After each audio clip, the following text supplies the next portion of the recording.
Hey there, thanks so much for checking out my client quick start. I'm so happy that you are here. My name is Tara Bushaw, and I'm a married mom of 8 from Minnesota, and I have been a service-based freelancer now for over 2 decades. I have actually had clients both in the brick and mortar space locally, and I've also worked with clients all around the world. And so that means that there are clients out there who want and need what you have. And what they need for you to do is to step up and become visible so that they know how to connect with you, so that they know how to pay you money, and so that they know how you can step in and solve their problems. One of the things that I see so often with beginners is that they think that they need to find clients, which is false because you are not trying to find a job, so you're not trying to find clients either, or they think that getting clients is difficult. And it can be if you are not putting the proper things into place. So, what are some of those proper things? Well, I see all too often beginning freelancers are a little bit worried to share anything about their business on social media. It might just be that they don't like being on social media a lot of the time, or it might be that they really don't want to share it with friends and family. But I'm here to tell you that if you want to have an online business, that is something that you are going to have to get over. You cannot build an online business if you are not willing to be online. It's just going to be really, really difficult. All right. So that is something that you need to really think about. You can build a business using job boards, but then it's really recreating a job. If you want to build a true sustainable freedom business, you want to be able to utilize your social profiles as your client attraction system and stay away from the job boards that are going to keep you stuck with the job applications, with a race to the bottom on pricing, and with clients who want to micromanage you because they're going to look at you as though you're an employee because you're doing employee things. All right. So we want to be able to leverage the social media that we are given. Now, some people are like, well, can I just use my Facebook page? Sure, you could use just your Facebook business page, but it does not get any reach. Well, I shouldn't say it doesn't get any reach. It gets very little reach organically. And that's because Facebook, of course, wants you to pay to play. However, Facebook, Instagram, all of the social media platforms are favoring profiles, okay? Your personal profiles, whether you have it set to a regular profile or whether you have it set to a digital creator profile. Either way, Facebook is definitely favoring personal profiles, all right? So I want you to keep that in mind. Now, the next thing that I get from people is, well, I don't want to have all of my stuff public. Like I have my social profile so that I can share pictures of my kids or personal things with my friends and family. Okay, awesome. That's fine. You can leave it that way. You can still have your profile somewhat private, but the social platforms give us a lot of real estate. I like to call it real estate that we can utilize that is public. Okay. Now, these are things like your cover photo, your profile photo, your bio, where you work. It allows you to link to websites or to other media platforms. You can have most of your posts be private where only your friends see them, but you can also post on your profile and set the setting to public so that anybody that comes to your personal profile will actually see those public posts. So what I like to recommend is that you utilize those public posts for topics about your business. All right. So what we want to do overall is we want to optimize our profiles so that our potential clients can see exactly what we do, who we help, and how to get a hold of us. Now, that is also something that people make a big mistake is that they don't make it easy for their clients to connect with them. And that is partly by keeping their personal profiles locked down tighter than the White House. Like it does not help. If people recommend you, like let's say somebody refers you and they tell somebody about you, the first thing that they're going to want to do is go and check out your social profiles. And if they go to your profile and it's locked down, it's tight, they can't see anything about you, they don't know how to get a hold of you, they don't know anything, they're going to move on to the next person that can provide those services. So we're gonna talk a little bit about what optimizing your profiles look like, and you can use this strategy across all of your platforms.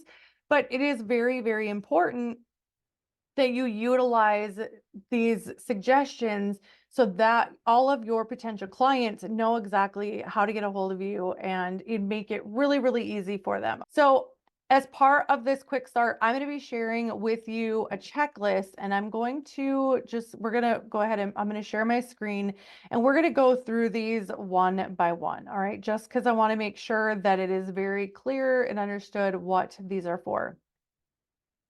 So this is my client attraction checklist, all right? Because we want to make sure that we're using all of this free real estate. I have Facebook written here, but it's really for all of your profiles. You can do this with Instagram, Twitter, TikTok, all of that fun stuff. So you want to make sure that your cover photo is optimized for your business. So you could have a nice picture of you. It could be your business logo. It could be your mission statement, like whatever it is, it should be geared towards business, at least for the period of time that you are actively trying to attract clients. You can always change this back later on to your family or whatever you might have it set as now. You can always change it back, but when you are in the client acquisition process, I always recommend that you optimize it for your business. It just gives off a vibe that your profiles are professional, that you have a legitimate business, that you're not afraid to put out there. This also puts people at ease that they're not dealing with a scammer. Okay. So the second thing is a profile photo. It should be a nice, clear headshot of you. I see all too often, again, that people are hesitant about sharing their own pictures. And so you'll see that they have pictures of their pets or pictures of something that has no relevance to actually who they are as a person. And so you want to make sure that it is a nice, clear, updated visual of you. You don't want to have an old profile photo of yourself and then you end up connecting with a client later on and you don't look anything like that photo. You want to make sure that you look like your photo, that it's a very clear face headshot of you, and that they can see what you look like. All right. So then there's the bio section where you're going to go ahead and put your elevator pitch or your unique value proposition. So basically, this is how you help people. For mine, I help moms start and grow highly profitable freelancing businesses. So for you, it would be something that would be relevant to whatever you help people do. It makes it very clear and concise. Of course, you're only allowed to put so many characters, so you want to make sure that you pack a good punch in there so that there's no questions about what it is that you do and who you help. All right. So the next thing is creating a link to your Facebook business page as the place that you work. I'm sure many of you have seen other people, they will link to their actual employers and it says, so and so works here. You're going to want to create a business page for your business, and then you're going to want to go ahead and link your personal profile to that so that you actually have it linked to a business page, and it gives people the ability to contact you in a different way or an alternative way. Because if you've been on Facebook for any period of time, you know that sometimes when people that you're not friends with try to contact you, it will go into your spam folder or your others folder. And sometimes we miss out on those messages. And so this gives people an alternative way to be able to reach you, especially when it pertains to business. Then you want to be able to add your Instagram page if you have one, add your LinkedIn page if you have one, add your business website if you have one. I generally recommend that if you are somebody that has a creative business, so like graphic design or you're a copywriter, I recommend that you have a portfolio page on your website so that your potential clients can see the type of work that you do to see if they vibe with your style before they ever try to connect with you.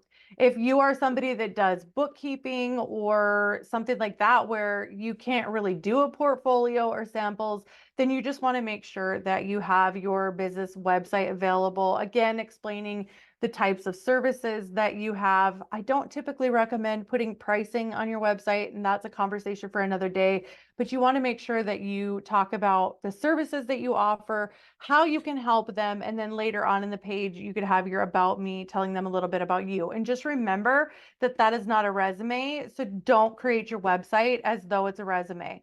You want it to start with how you help them first, okay? Now, again, as I just mentioned a little bit ago, when you are creating a post related to your business, be sure that the audience is set to public. So that way, anybody that is a potential client is going to see your posts and they can engage with it and talk back and forth with you over some of the content that you shared. If you don't want to have people that you're not really familiar with as friends on your profiles. I would recommend that if you currently have a regular personal profile on Facebook, that you switch over to a creator profile. This will allow potential clients to follow you. So they'd be able to follow any of your public posts. They won't be able to see any of your private posts, but they would be able to see your public posts. And then that way they are notified when you post something. So very similar to how when we're friends with people, your content will show up in their newsfeed. And that's what you want to happen if you are talking about your business. Okay. And then last but not least, this is the most important one. Like I cannot express this enough. You want to build your network. All right. There are way too many people out here who are trying to build their business solely by sharing to just their friends and family on Facebook. Now, and I like to share this because a lot of people do MLM, and then when they move into the service-based business, they try to use those same MLM tactics of, just sharing to just the people that you know.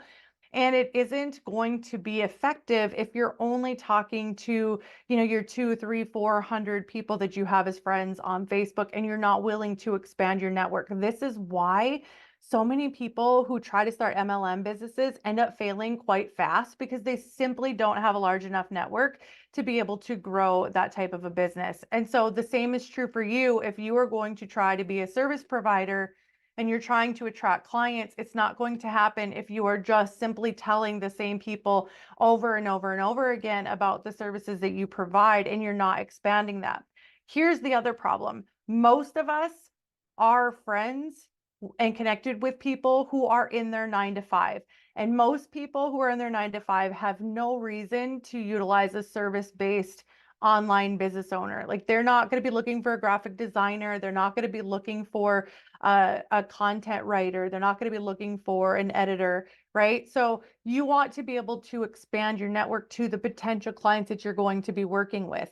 And so just keep that in mind. All right. And so how do you expand that network? Well, there's a lot of ways. You could be going to conferences, you could be going to in-person or virtual networking events. You could be in certain types of groups. You could go to your chamber of commerce. It's definitely just about meeting and connecting with people, because I should say with business owner people, because again, those 9 to 5ers aren't going to need your services. And so that is why a lot of people who are trying to do this without expanding their network, without trying to move out of just their couple hundred friends, are not making it work. So why is this important? Like, why is it important to actually optimize your profile? So there's a couple of reasons for this.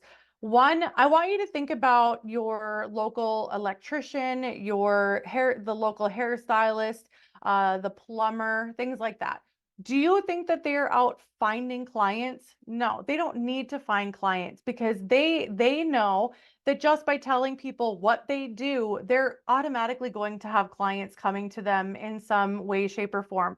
They have to do marketing. And the way that they do marketing is by telling people about their business. Like that is first and foremost. So what happens, and let's just use this as an example in your local community, what happens if you go to a hairstylist that you really like?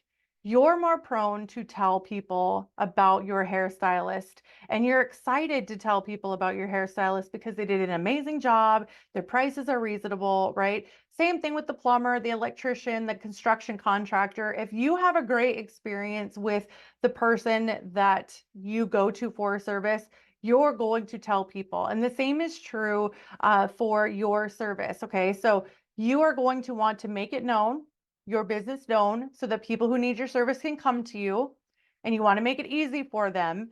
And once they have done that, then your hope would be that if you provide a stellar service, that they go and tell other people about you. And so when you are telling people about your business, you have your business public, you're telling people about it, other people are seeing it, even though your friends and family aren't your ideal clients, they're going to continuously see your posts on it. Like, I'm not saying post all the time, but they're going to see that your cover photo talks about your business. They're going to see your updated bio. They're going to see your website. They're going to see all these things, and they're going to see that you're talking about your business. And what's going to happen? All of a sudden they're having a conversation with a friend, and they're like, "Oh, I really need to build a website for my business." And they're going to be like, "Oh, my friend Sarah does that. Like, let me refer you." And so this is how the word of mouth and the referrals come in.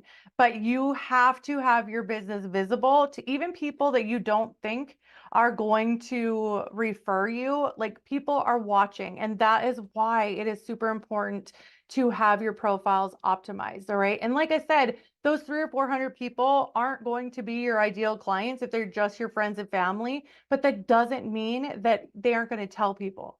Okay. And this is why it's super important to create this client attraction system, because that way people are going to, if somebody refers you, they're going to come to your profile. If your friends and family are coming to see what you're up to, they're going to see your profile. And so you want to ensure that you make it as easy as possible for your clients to know what you do, who you are, who you help, and how they get a hold of you. So keep this in mind. Your local plumber, electrician, hairstylist, construction contractor are not out there finding clients. They are just doing their typical marketing, which is telling people that they have this service. They're sharing specials with people. They're sharing a post on their Facebook page. They're sharing with their friends and family. They're doing all of these things where they're just telling people. They're not trying to sell them anything. They're not trying to attract you to come in by using sleazy tactics or, selling to the same people over and over again. They are literally just building out their attraction marketing. Okay. So keep that in mind as you are doing the same thing. Your clients are out there. You just have to get in front of them. And if you are hesitating on putting yourself out there, I promise you're doing your potential clients a disservice, because either they're connecting with people that aren't doing the job that needs to be done, or they just aren't getting the job done because they don't know who to connect with. All right. And remember, even when you're in the line at the grocery store and you spark up a conversation with somebody and they say, "What do you do?" loudly and proudly tell them about your business. Have it a one sentence bio that you're able to just spit out to people and let them know what you do. And either they're going to be like, "Hey, that's so cool, tell me more," or they're going to keep that in mind and they will be able to tell other people in the future about your business. So keep that in mind, get visible, start attracting your clients, grow your business, and I promise you it will be amazing. We'll talk soon.